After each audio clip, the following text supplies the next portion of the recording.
So recently, I wrapped up a mini-series where I gave my top 10 players at every single position in the NBA as of right now, and I know this video is coming out kind of late since when you guys will be seeing this, we're like, 10 games into the 2022 NBA season, but in today's video, I wanted to give you guys my top 10 players in the NBA as of right now. Before this video does get started though, please go ahead and check out my podcast if you guys haven't already. The link to it is in the description below, and also keep in mind, there is a disclaimer I do want to give you, and please keep this one in mind because it is going to be super important when you guys will be watching this video.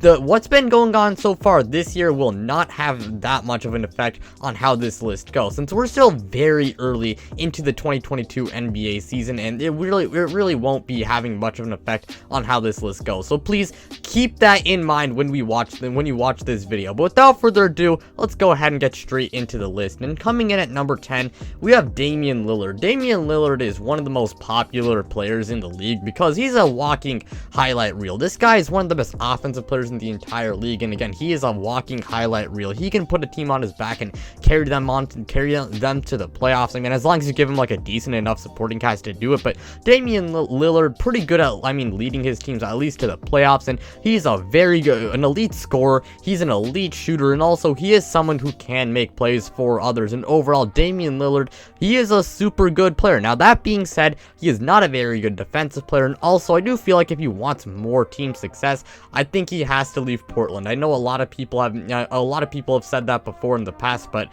I mean, it's true. Now, I don't know if he is going to be traded because we've seen this cycle many times before. I have a feeling it definitely could happen, but I also could see a world where it doesn't happen and he's still on the Trailblazers. But Damien Lillard, still a very good player. I know he's in a slump right now, but still, he's an amazing player. And again, as I said before, what's happening this year so far, it won't have much of an effect on this list. And last year, he averaged 29 points per game, 7.5 assists, shooting 45% from the field and 39% from three. At number 9, I have Joel Embiid of the Philadelphia 76ers. Joel Embiid is one of the best centers in the entire league, and you can argue he should be higher on this list. He can score, rebound, and he has a pretty good mid-range jump shot as well, and he can also defend very well. He is a great two-way center. Now, the 76ers did disappoint last season, but it really was not his fault. I mean, that really goes on Ben Simmons and Doc Rivers. I mean, it really was not his fault, really. Joel Embiid, he played like an MVP last year, and a lot of people argue that he should have won it. Now, personally, I think Nikola Jokic should have won it, but we won't get into that debate.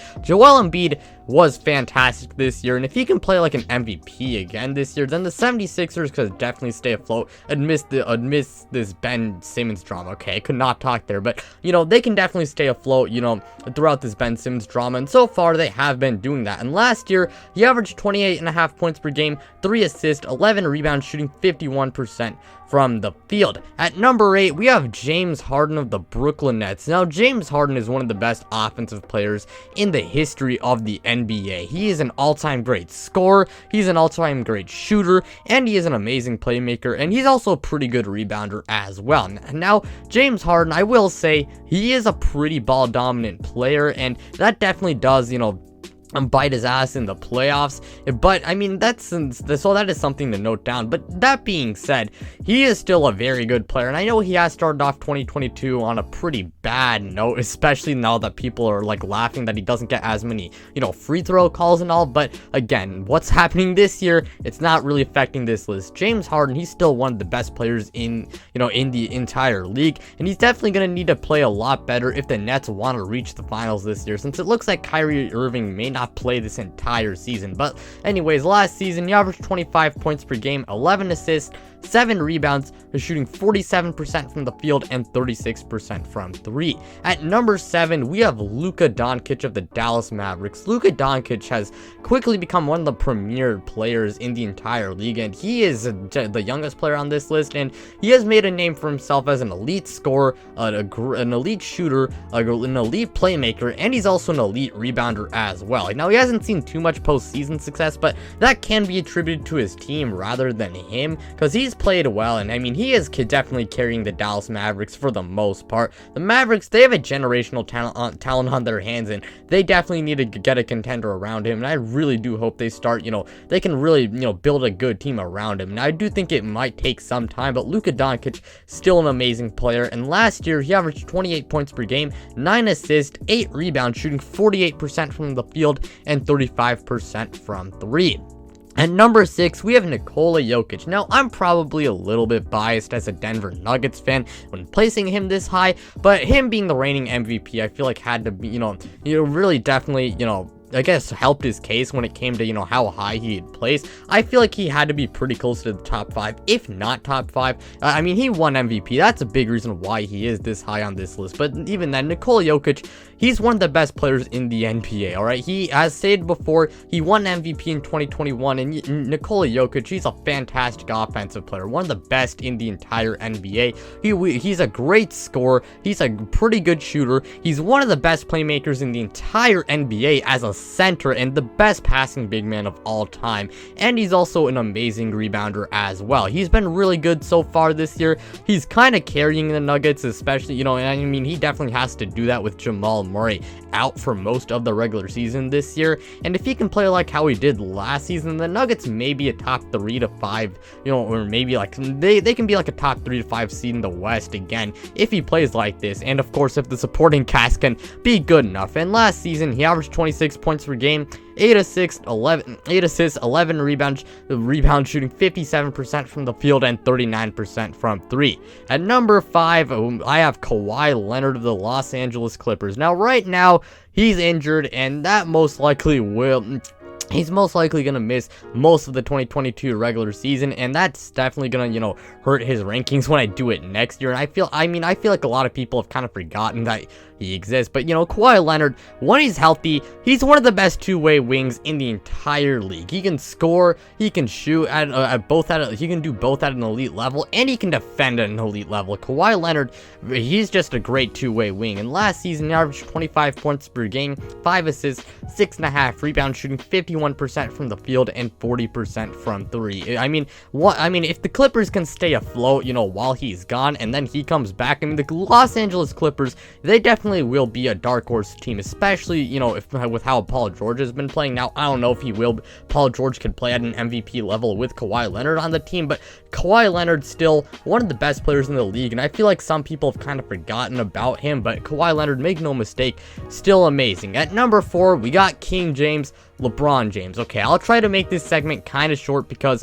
I mean, we have heard this a billion times, but LeBron James, he was having a career season last year before his injury, and although his playoff run really was not that good, and a lot of people are scrutinizing him for that, I mean, he was playing on a bad ankle, so I'm not going to scrutinize him too much, for, that playoff run, and while he might be old, he's still one of the game's premier players. He can score a lot of points, obviously, one of the better scorers in the entire league. He's a very good playmaker, one of the best in the entire NBA, and he's a pretty solid shooter, not the best shooter, but he is a decent shooter, and he can hit jump shots, and he was playing pretty damn good defense last season before his injury. And I mean, in the regular season, he won't try as hard defensively, but I mean, when he does try, like mostly in the playoffs, he is a damn good defensive player. And overall, LeBron James, we know how good he is, and last year averaged 25 points per game, 8 assists, 8 rebounds, shooting 51% from the field and 36.5% from 3. Making our way into the top 3, we have Stephen Curry of the Golden State Warriors. Now,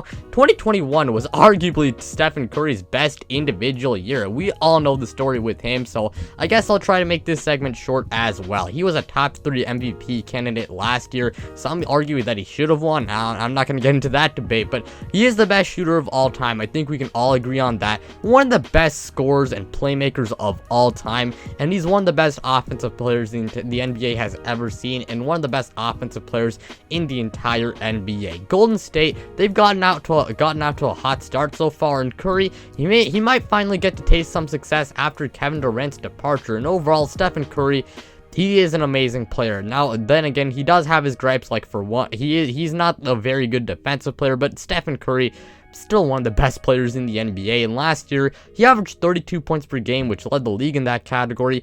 He averaged 6 assists, 5.5 rebounds, shooting 48% from the field, and 42% from 3. And our runner-up is Kevin Durant of the Brooklyn Nets. Kevin Durant, he came back from his injury like nothing happened. He's still one of the best and offensive players in the entire league, and he can score over 25 in his sleep on really good efficiency, along with playing some damn good defense. And you can argue he should be number 1 on this list, but Kevin Durant, I think he's still a really good player, and you can argue that he should be number 1 again, but personally, I think number 2 is not that bad. And last year, he averaged 27 points per game, 6 assists, 7 rebounds, shooting 54% from the field and 45% from 3. And at number 1, we have Giannis Antetokounmpo. Giannis at 1 might be might be an effect of, some slight recency bias from his championship run last year.